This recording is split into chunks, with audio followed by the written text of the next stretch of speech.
मैं जिस मुल्क में रहते हैं वो दुनिया की 7 एटमी कुव्वतों में से एक है। आप और मैं दुनिया में कहीं जाएंगे तो पाकिस्तान एटमी मुल्क है, इस बात से हम पहचाने जाएंगे।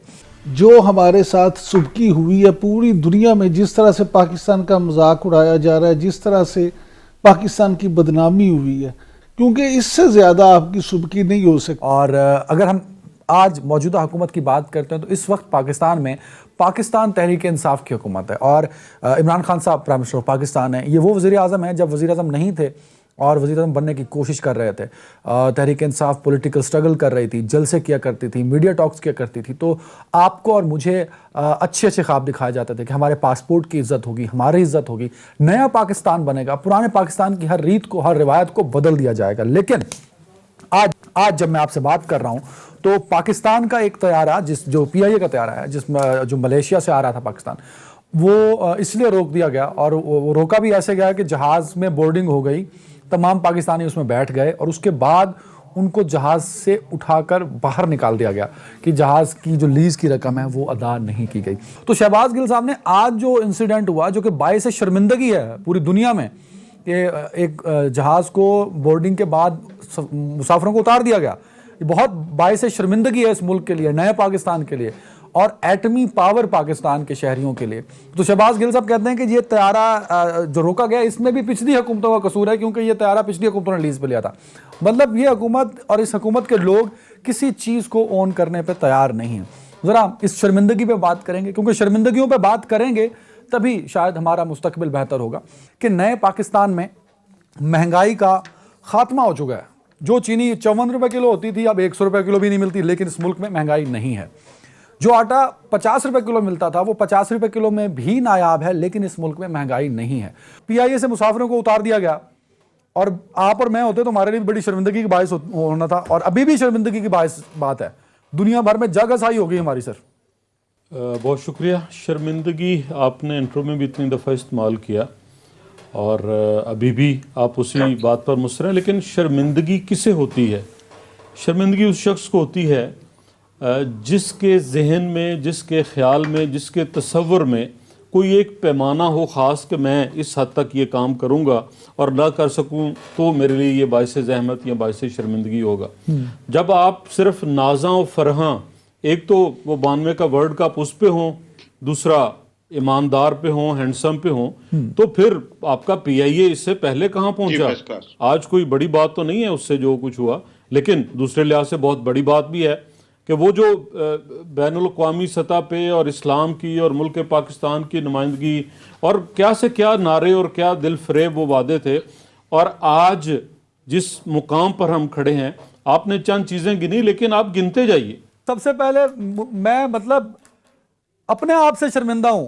जो कुछ हमारे PIA के तैयारे के साथ हुआ, ये क्या किसी की नाअहली हो सकती है या वाकई साबका हुकूमतों का कसूर है कि उन्होंने लीज पे जब लिया था तो गलत लिया था और वो मौजूदा हुकूमत को पता ही नहीं चल सका कि भाई ये लीज पे है, उन्होंने रोका तब पता लगा। मतलब क्या कहेंगे आप इस पे? देखिए, पहली बात तो ये है कि जो आप सवाल पूछ रहे हैं, तो हुकूमतें लीज पे लेती हैं तैयारे, ये कोई ऐसी अचनबे की बात नहीं। तो ये तो बात एक तरफ हो गई। अब उसकी किस्तें क्यों नहीं दी गई और इस हद तक ये क्यों आया मामला कि इतनी बड़ी हमें जो है ना एम्बैरेसमेंट उठानी पड़ी कि आपके तैयारे से लोगों को, मुसाफिरों को उतारा गया। और मेरे ख्याल में ये मुल्क के लिए, किसी भी मुल्क के लिए, ये बहुत बड़ी शर्मिंदगी का बाहिस है कि एक इंटरनेशनल एयरपोर्ट पे आपका त्यारा रोक लिया जाए। तो ये वही महसूस कर सकते हैं, जैसे जाफर इकबाल साहब ने बड़े अच्छे तरीके से एक्सप्लेन कर दिया है, कि जिसकी कोई एहसास हो, जो कोई फीलिंग रखता हो, जिसको कोई शर्म का एहसास हो सकता हो, तो इनको तो आप इस निकाल दें इस कैटेगरी से बिल्कुल ही, क्योंकि इस कदर ढीठ लोग मैंने अपनी पूरी इस पॉलिटिकल कैरियर में नहीं देखे, बल्कि अपनी जिंदगी में नहीं देखे। तो ये हर जो चीज होती है, जो मनफी चीज होती है, बड़ी खूबसूरती से उसको पहलू उसका निकाल के एक पॉजिटिव, पता नहीं कहाँ से तो उसके लिए आपको ढीठ होना पड़ता है और बेहिस भी होना पड़ता है। जिस तरह ये आप क्यों कहते हैं, आज हमारे वलीद इकबाल साहब ने सेनेट के फ्लोर पे खड़े होके इतने धड़ल्ले से एक तकरीर कर डाली कि महंगाई तो है ही नहीं पूरे मुल्क में, हमने तो बड़े जबरदस्त इक़दाम किए हुए। उस पे भी आता हूं तो मैम, उस पे भी आता हूं बिल्कुल। और एक आपने अपने इंट्रो में कहा कि पॉलिटिकल कैरियर, एक शख्स के लिए आपने कहा कि उसका पॉलिटिकल कैरियर, अगर पॉलिटिकल कैरियर इस तरह के होते हैं तो I am very sorry, political career बनाने के लिए बड़ी मेहनतें करनी पड़ती हैं, बड़ी जो जद्दोजहद करनी पड़ती है।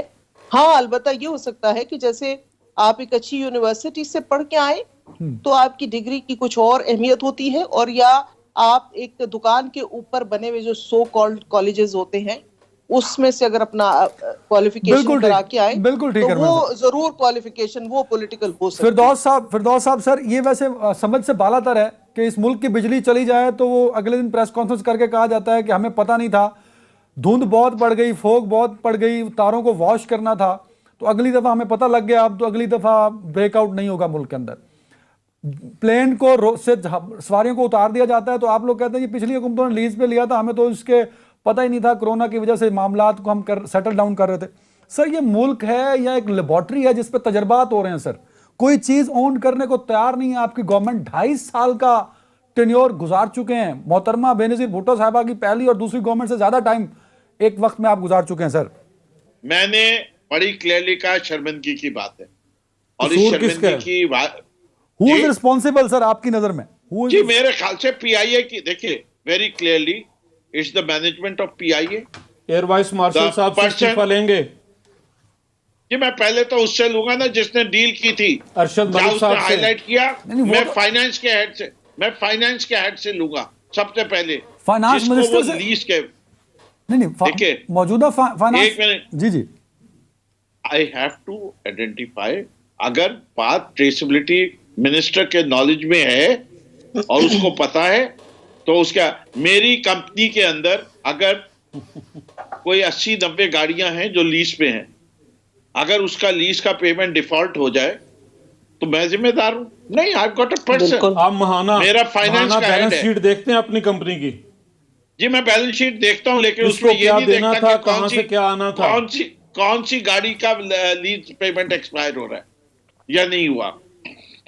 I know my assets and liabilities.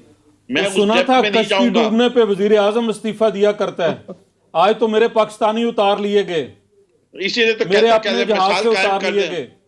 इनको वहां भी शर्म दिलाएंगे, आज दिन ही शर्म दिलाने का है इनको। अभी सिर्फ बता दें कि जब मेरे पाकिस्तानी मजदूरों को मेरे अपने जहाज से उतारा गया जिसपे ये झंडा लगा हुआ था, तब किसने इस्तीफा देना था? किसको शर्म आई? अदनान साहब सर, मैं तो ऐसे प्रोग्राम में पार्टिसिपेट नहीं करूंगा जिसमें जाफर इकबाल साहब अपनी टर्न पे नहीं बोलेंगे। नहीं सर, मैं पाकिस्तानी हूं, मैं ओवरसीज पाकिस्तानी हूं, मैं पीआईए पे अच्छा नहीं बोल जाफर साहब प्लीज, मैं मजदूर आदमी हूं। जाफर साहब आई रिक्वेस्ट मेरे भाइयों को उतारा गया, जिम्मेदार कौन है? जाफर साहब, आप हुकूमत हैं, you have to answer. Jafar साहब, इसमें परेशान होने वाली कौन सी बात है? जाफर साहब, पता है वो भी मेरे मेहमान हैं, आप भी मेरे, दोनों मेरे लिए मोहतरम है। अब मैं आपको, मैं आम पाकिस्तानी हूं, मैं मजदूर हूं, मैं ओवरसीज पाकिस्तानी हूं। आपको बारी दूंगा ना जाफर साहब, मैं आपको टर्न दूंगा, आपको पूरा टाइम दूंगा। चले मैं आपसे सवाल करता हूं कि आज किसको शर्मिंदगी हुई जब मेरे पाकिस्तानियों को उतारा गया? वो तो फिरदौस साहब भी कह रहे हैं कि शर्मिंदगी की बात है, वो मैं भी कह रहा हूं। किसको हुई? हम सबके लिए शर्मिंदगी की बात है ना सर, वो हम सब कह रहे हैं, हुकूमत के लिए नहीं है। हुकूमत के लिए वो हुकूमत वक्त है ना फिरदौस साहब, फिरदौस साहब कह रहे हैं। रुबीना साहब ओवर टू यू। फिरदौस भाई आपको प्रॉपर टाइम दूंगा, दोनों को इक्वली टाइम मिलेगा। रुबीना साहबा, इस मुल्क में ब्लैकआउट हो जाता है बिजली का, इस मुल्क में मुल्क का कौमी एयरलाइन का जहाज मुसाफिरों समेत उतार के रोक लिया जाता है, क्या ये बातें इग्नोर कर दी जाएं इस मुल्क में कि ठीक है यार रूटीन मैटर हो गया, अगली दफा नहीं होगा? देखिए, बात यह है कि जब चीज़ों को टाइम पर एड्रेस नहीं किया जाता और वुज़रा की जब नालायकी होती है, या जैसे नकवी साहब ने कहा कि जो फाइनेंस हेड है, फाइनेंस हेड जो होता है वो फाइनेंस मिनिस्टर होता है, उसकी उससे पूछना चाहिए, उससे इन्वेस्टिगेशन होनी चाहिए।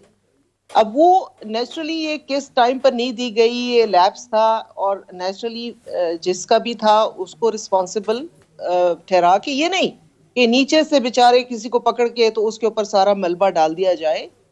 आपने देखा कि पिछले दिनों से ये जिस तरह से ये वजारत अमूर अपने चला रहे हैं हमारे वजीर आजम साहब, आपने कभी वो हम जब छोटे होते थे सालगिरह में म्यूजिकल चेयर्स एक गेम खेली जाती है जिसमें वो एक एक चेयर फिर हटा दी जाती है और एंड में जो है, तो यहाँ म्यूजिकल चेयर्स तो खेली जा रही हैं वज़रा की, लेकिन वो कुर्सी नहीं हटाई जाती। तो वही जो टोला है वो गोल गोल फिरता है और कभी वो किस कुर्सी पे बैठता है, कभी किस कुर्सी पे बैठता है, कभी किस कुर्सी पे बैठता है।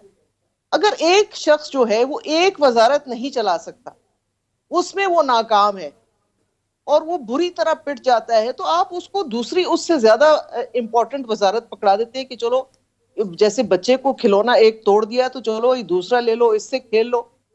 तो ये मामलात इस तरह से चलेंगे नहीं।